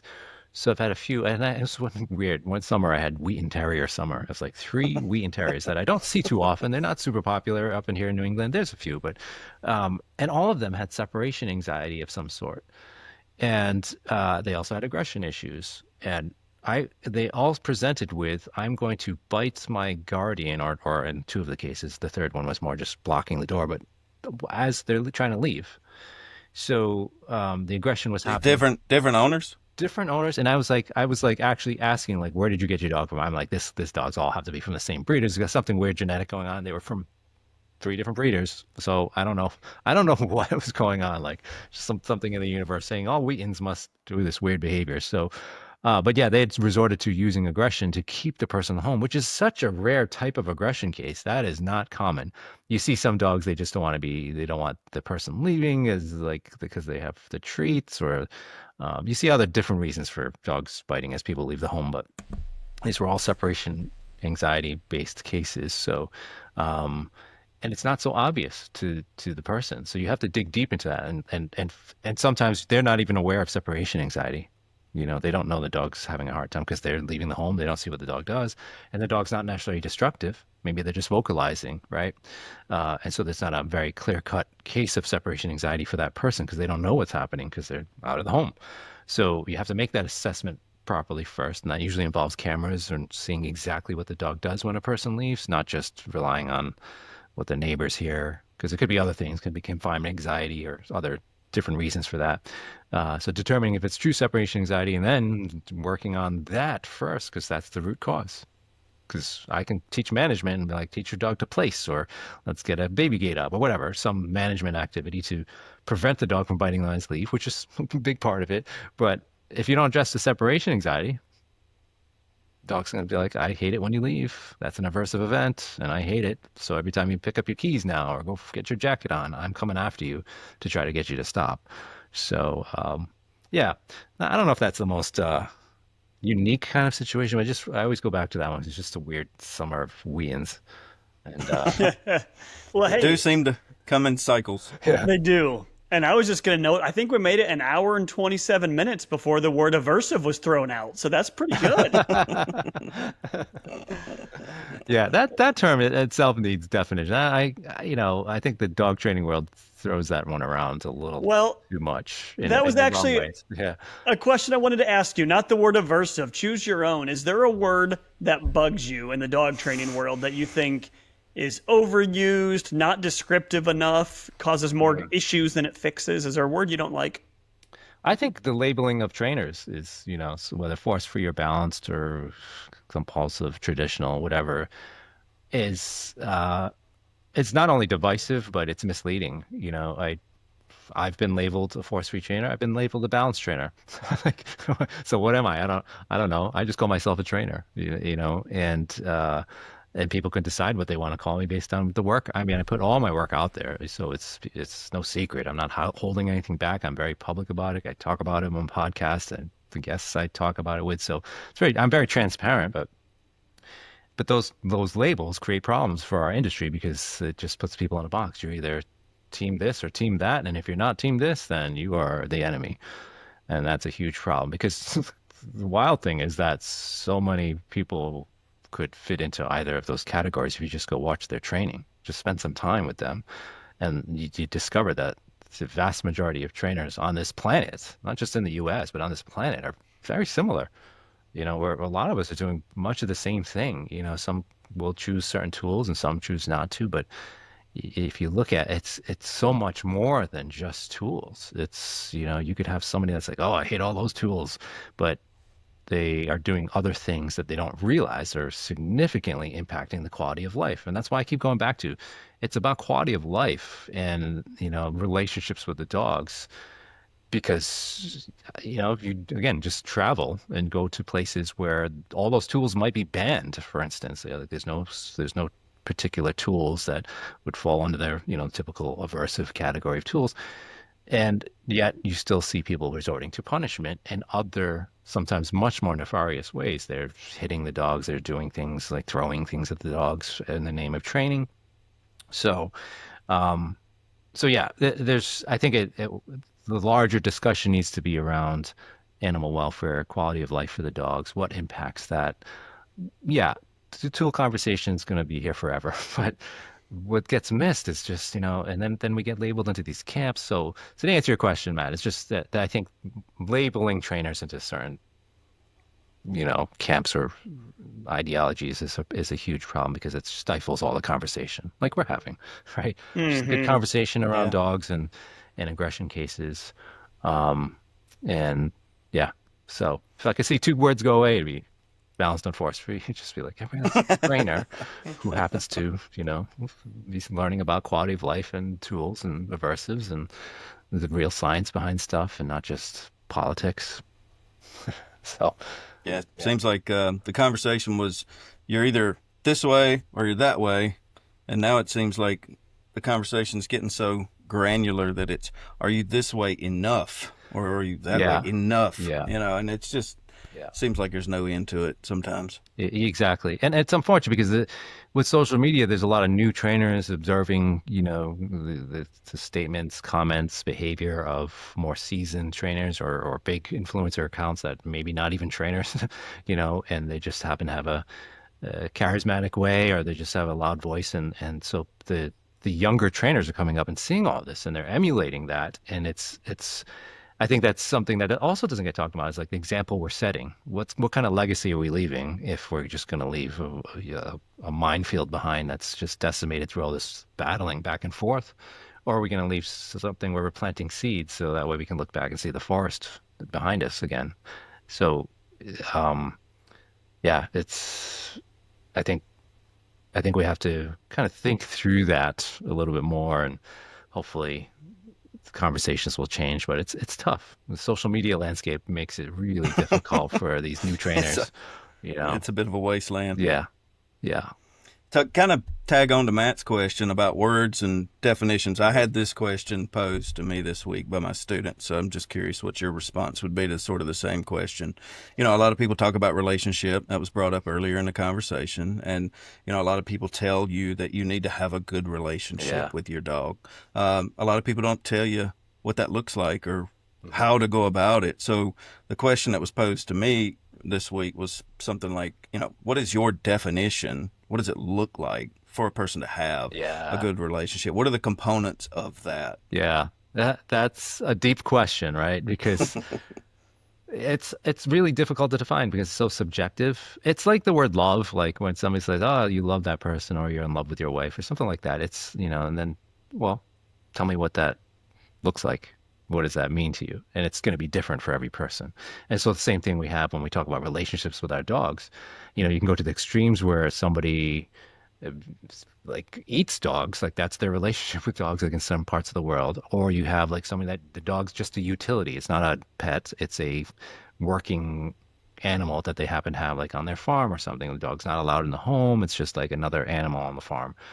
So you have those kind of relationships. And then you have some that are really on the other end, so in some places, I was just in Japan and seeing how the dogs, a lot of the, especially small dogs, they're dressed up like little children. And they're pushed around in strollers. These dogs are getting manicures and pedicures, like spa days, so you have that kind of relationship more as, it's almost like a fashion accessory. Not all the dogs, of course, but I saw some of that in Japan. So, any rhino pedicures? We talked about that in the episode before this one. Yeah. Yeah, I think relationships so subjective. I think it should be built on trust. Of course, the dog trusting you, you feeling you can trust the dog. You obviously get the dog. We get our dogs as pet dogs as to be part of our lives, but you kind of have to look at what does that look like for you? Is it just being a dog that cuddles up to you, or is it one you want to do activities with? Is it one want as a hiking partner? So much in the relationship we would choose with our own partners, our human partners, we kind of get the dogs in the same way. We have to decide and we have to think that way too. It's like, what is my dog actually like? Like, right. So I could be like, yeah, honey, I love playing poker and let's go to the casino. And she doesn't care about poker. She hates it. Like, right. She's not going to want to do that. It's the same thing. Like, hey, Fido, let's go do this, and you don't like it. So, you kind of have to think about what the dog's needs are and what their likes are if you're going to establish a healthy relationship. And so I think that's how we kind of look at it. It's so subjective to the person. It depends on their cultural, viewpoints. It depends on what kind of dog they're getting. It depends on the environment they're in. There's so many variables. So I always just throw the question back, like, what's the relationship for you with your dog? And that'll give you like their viewpoint. I'm glad you mentioned that about dogs liking different things, because I think a lot of people, they miss out on that point. There's so many examples. Some dogs love hugs, right? And some don't. Even if they'll tolerate it, they don't really love it.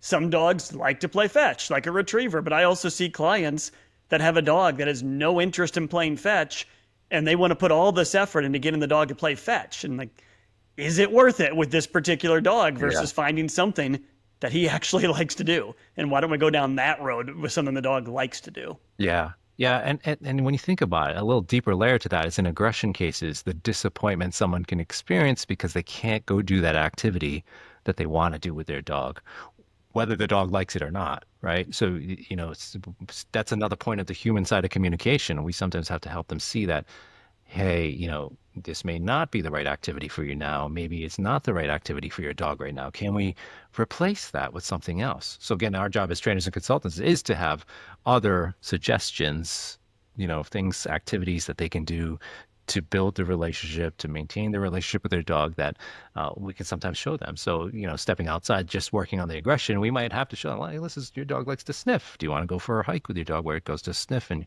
you're not doing like this strict, walking next to you kind of thing. It's like, let's see if that's going to be beneficial for both of you to go out. Is that something you like to do? And but in aggression cases, again, it's excessive management. Sometimes that dog's world's gone smaller, or the person's got like these expectations. They're like, I got a dog because I want to go do this or that. And the dog's not ready for it yet. And so we have to temper the human's expectations as well and know how to do that without, because once you do that, you're like, oh, sorry, you got to stop the walks or something like that. For now, it can imagine like how some clients might feel. And when that's their one reason they got their dog is to go for those hikes together or something like that. But that's a huge problem for the dog. And we're like, all right, it's a good idea to just hold off on those walks for now. We'll get there, but we got to back up and really incrementally work on this. So yeah, lots of considerations for aggression cases. Quick question. If so, you're being presented a lot of aggression cases. Do you have any sort of unwritten personal policies about anything you just absolutely won't work with, whether it be dog or person or some combination? Or Yeah, well, dogs that have killed people. Just had one case where somebody was looking for that, but and then dogs with any kind of high level bite risks towards children. With some rare exceptions, if it's a very self-explanatory, the dog got injured and the child was just trying to help and the dog's lovely with the child all the other times, then that might be a different kind of case. But yeah, if there's a significant risk of injury to another animal in the home or other animals in general, or the humans in the home, because sometimes you have to help people understand the severity they're seeing. I had one case where the dog had severely. I mean, sent this person to the hospital twice with mauling injuries, like torn calf muscle, like really horrific stuff. And she was just like, no, no, we want to work on it. We want to keep the dog. And it just was not safe for this person. So I said, this is very, very dangerous, considering the level of injury. I know you're very committed to this dog, but you also have to consider the risk to your own safety. And I'm very concerned here for you. So, sometimes you get those kind of cases where, but that again, going back to, that could be your success in that you are helping them make the right decision, right? Steering them into a safer, much more rational decision, because sometimes they're blinded by all the emotions, right? So, yeah. So there's handfuls of cases where it's just the option is you can't work with them safely, or you have to rehome the dog, or you have to talk about behavioral euthanasia just because of the potential severe risk. But fortunately, those are far and few between, those cases. Usually when a dog injures somebody to that degree, or another animal, or kills another animal, they've already made the decision before they even call you. So it's rare that I get those kind of cases, but yeah, I've had them over the years. And one question, so this is a question I get from trainers a lot, is how do you know when you should take a case or continue working with a case? The good question to ask yourself is, would I be okay with this dog living next door to me? So living next door to my dogs, my kids, my family. And if the answer is no, you should be kind of thinking about that. Say like this person, the client, is there living next door with their, are they able to manage it well? Is it a severe risk? If the answer is no, that should give you pause for like saying, is it ethical for me to keep working with this case? Because if I'm not feeling safe, why would I do that to their neighbor, or to that kid that lives next door? So, it's a kind of a good checkpoint to think about. So, Mike, just to follow up there, because I've struggled with that exact question a lot over the years. I work with a lot of dogs that I would not want living next door to me. And I think one of the challenges is think through, well, if I don't work with them, who's going to? What are they going to do? Are they going to get rid of the dog? Are they going to euthanize? Or are they going to live with the status quo? And I think that's a hard balancing act. I'm just curious your thoughts Definitely. there. Yeah. You always want to give people the opportunity, right? So unless it's something very straightforward, dog, again, living with kids and it's attacking the kids at a high level. But if you feel like there's potential for change and there's potential for management, I give the client that opportunity. But I will be straightforward with them. I will say, let's work on this, but I do want you to understand the risks involved, and I walk them through all the potential legal ramifications as well. Depending on where you live, you should know what the dog bite laws are, what happens when a dog bites, what happens if a dog bites at a certain level, and who gets involved, and all those things. So they become aware of the risks. And then if they are, and we've had that frank conversation, then I will continue to work with them. A lot of it, of course, is on safety and management at first, to make sure that can keep everybody else safe. And then I will let them know, like, we're going to kind of see how this goes in a way. We're going to take it step by step, with the potential that we might have to revisit other options. So I do give them the opportunity, because some clients will surprise you. Like, I've had clients that you're like, oh gosh, this is not going to work out well. But then they end up turning into like the best clients. They manage things well. They're committed. They keep the dog safe. They do everything you ask them to do. So, I don't want to give the impression that, like, if it's the dog I feel is risky, I'm just not going to take the case. Sometimes I'm giving that opportunity for that client to show me they are. Because again, it goes back to the people. If they show me they can do it as the dog's guardians, then we can move forward. If they're not, because you can take the same dog, put it in two different homes, then you're gonna have two totally different cases. Absolutely. Uh-huh. Yeah, we get presented with, not a lot, but occasionally we get presented with wolf hybrids, and those I just don't feel comfortable. I don't know if either of you ever get those presented to you, but those are not ones that we deal with. Yeah. Again, those are heavy management cases. It's like somebody's like, I got a pet alligator, or, this is my boa constrictor. You got to take certain safety measures over like another, standard kind of case. And the wolf dogs, they never tell you what it is, right? You get the call and they're like, it's a German Shepherd mix. Then you start asking them and they're like, well, the dad might have been half wolf. They're like, well, Yeah, and so was the mom, and like as you find out this thing's for Yeah. sure half wolf. And now we got direwolf doodles coming in the next year or two. We talked about that in an earlier episode. What are they going to call those? Woodles? I'm not sure. We don't know, but they're going to be expensive. So, Mike, I'm curious. This question's been burning a hole in my brain. You've mentioned pain a lot throughout the episode. How many of your aggression cases do you feel like pain is a relevant factor? Oh, it's a good question. I actually should look. I've have all of my case files for every single dog I've ever worked with, and I should look. But one of the recent studies done by Daniel Mills looking at veterinary practices, the veterinary behavior practices, saw as many as 80% of the behavior cases had some underlying pain component. Now they're getting a certain population of dogs because it's veterinary behavior. But I would say, in probably 30 to 40% range, there's some underlying pain issue, either directly, causing like ear infection, somebody touching the ear, or something that's chronic that is impacting the dog's stress and quality of life. So just like people, if you've got this chronic condition that's zapping your energy all day, it's making you more sensitive to touch, movement, getting up out of a dog bed, that may not necessarily be the direct relationship when somebody's reaching, but it can be certainly exacerbating the issue. It can make it much more likely that dog's going to snap at another dog that just happens to come over and sniff its rear end or something, or person walking by at the wrong time. So pain can be not only a direct cause, but it can be a catalyst to adding more fuel to potential situations. So and it's not always old dogs. People think it's just old dogs, senior dogs for arthritis kind of things, but it can be young dogs too. So, and we're just seeing more and more of it because of the poor breeding practices in many areas of the U.S. and putting out dogs that it's just for looks and not health or behavior.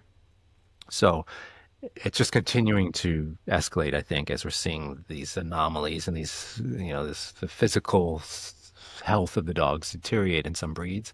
So it's important. I mean, it's so important, and it's one that often is so underdiagnosed again because it's labeled as something else. Oh, your dog's just trying to be dominant over you with the cat, just wants to be on the couch, so they're just trying to take over the couch or whatever, and they don't recognize the dog's just trying to relax. It's just like went to dog day, and that's the other thing. Like the dog went to dog daycare all day. It's gotta be fine. Or we just went to the dog park. It's totally fine. Guys like us, we go to the gym and, we're warmed up and we can do that. But when we get home, we're like, oh God, tendonitis is acting up, right? So we need our downtime too. And they don't recognize that. And so, like a tragic case was like, when you hear retired racing greyhound, what's the first thing that should come to your head? Like, and that's showing aggression. You're like, the first thing should be health. Like retired racing greyhound. Okay, it's retired for a reason. And probably if it's young, 2-year-old or something like that, 3-year-old. Probably some injuries. And this particular client I worked with, retired racing greyhound, guess what the dog's issues were? Growling and snapping at people that tried to move it off its dog bed or walked by while it's on its dog bed. I mean, it doesn't get more straightforward than that. But unfortunately, their previous trainer said those exact words. I think he's just trying to dominate you and keep control of access of this bed. So what you need to do is pull him off of there, put a leash on him, pull him off and like pin him down and tell him, this is yours.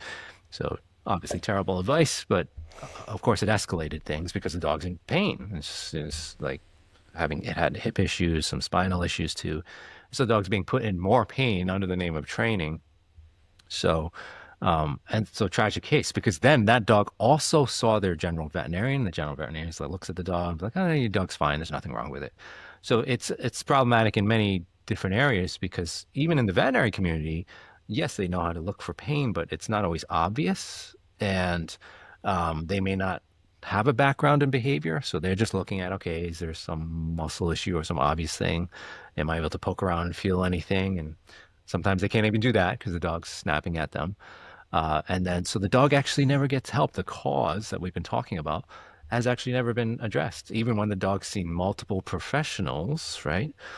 So that, for me, those are tragic cases because the poor clients are spending all this money. They're not getting any problem solved. And the poor dogs, of course, suffering through all this. So So think one of the best things trainers can do is just learn what good movement looks like, learn about different breeds and structure and gait and the typical health issues for that particular breed, looking at subtle changes and how the dog's coat is or how they move. So that way you can then be like, okay, I think it'd be a good idea to get your dog to the vet. So we're not diagnosing anything, like unless you are a veterinarian, but I think it's a good idea if your dog goes to the vet because this is what I'm seeing. Because a lot of dogs will not show the same thing in the vet's office because there's not enough room to move or they're scared there, so they're not showing the same thing we would see or the client would see at home, like the dog getting up more slowly from the dog bed, right? Great sign of potential underlying issues. So yeah, trainers and consultants working with aggression cases, I highly, highly recommend just learning all you can about recognizing pain or discomfort or structural issues in a dog. So could we dive just a little deeper here? The greyhound on the bed seems like for the average or for a good trainer, pretty obvious, right? Yeah. The ear infection, right? And you touch the ear, or like a hurt paw. I would like to think any pretty experienced trainer would pick up on all of those. What is the most common time you see pain causing the aggression that you think is probably not so obvious to even a pretty decent trainer? It can be endocrine based. It can be things like Cushing's or Addison's. Those things are not necessarily pain related, but they're more, I guess, sort of like irritability is probably the best label I could put on what the dog might be experiencing. Thyroid issues on rare occasions, that's way overdiagnosed, by the way. So huge push on like hypothyroidism back in 10 years ago, but it's not even close to as many cases as people make out to that we can blame behavior changes on. I would say arthritis is another one because at minor levels, the dog is going to look like they're moving pretty well, especially when they're warmed up and loose. So you got to look for those subtle things, getting up more slowly, walking a little bit more stiffly, things like that. Joint and structural issues is another big one, especially in our breeding practices because of the way we've shaped and changed dogs' skulls and body and hips and so many joint and structural imbalances. It's like wild when you start really looking at all the dogs and how much we've changed their shapes and things. So I would say that's probably the biggest one is some joint discomfort because of what we've done to them structurally.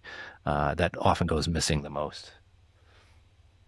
I was just picturing Frenchies that whole time when you were talking about heads and hips. And yeah, Frenchies, German Shepherds. Cavaliers. Yeah. There's English Bulldogs, of course. So English Bulldog's another classic example. Somebody calls me for an English Bulldog. It's like, when's the last time you were at the vet and what did you get done there? Because that's somewhere we're going to be diving much deeper into. I would say 95% of my English Bulldog cases, there's some pain or medical issue. I mean, most of them have something going on anyways, unfortunately. But yeah, always explore that with certain breeds. Cherry eye, allergies, and what else? Joint issues, breathing issues, sleep issues. Skin issues. Yeah. Mm-hmm. Yeah. Like sleep is a big one. I'm glad people are talking more about the importance of sleep, but a lot of dogs aren't getting enough sleep either because they can't breathe or they have a lot of disruptions in their daily routine or pain issues that are impacting their sleep. And of course, just like humans, if we're lacking sleep, they're much more likely we are to be irritable, have less cognitive decision-making abilities, have chronic stress issues, which then creates more health issues. So it's a big vicious cycle with dogs not getting enough sleep. And if you look at like the classic shelter dogs, where it's a very busy and active shelter environment, they are not getting enough sleep. They are definitely sleep deprived in so many such scenarios. So, make sure the dogs get enough sleep. And don't just ask the client, should I get enough sleep? Because they're thinking, 8 hours a night with me. Not enough. So they got to know what's going on during the day too. Absolutely. Jason, what have we not covered? I mean, probably a lot of things, but oh god, I think we could turn around and do this one again if you at some other point. I've enjoyed it. Yeah. We have not talked about Michael teaching at conference. We hadn't got into detail there. So you got a class coming up at our annual educational conference. We're excited about it. Yeah. You want to give people a bit of a preview? Sure. Yeah, I'm looking forward to it. It's going to be on dog aggression, so intra-household aggression focused, really. So dogs fighting in the home, and kind of how to treat that, how to assess for it, what to look for, safety and management. So kind of a soup to nuts overview of working with dog aggression. Cool. I know a lot of folks deal with that from time to time, get calls about it. So that's, I'm sure, going to be one of the classes that people are super interested in. So definitely looking forward to it. You've got a conference coming up here in our neck of the woods, right? Yeah, in Charlotte, September 26th to 28th. It's the annual Aggression in Dogs conference, and 3 days jam packed with all things aggression. Different topics on safety, handling.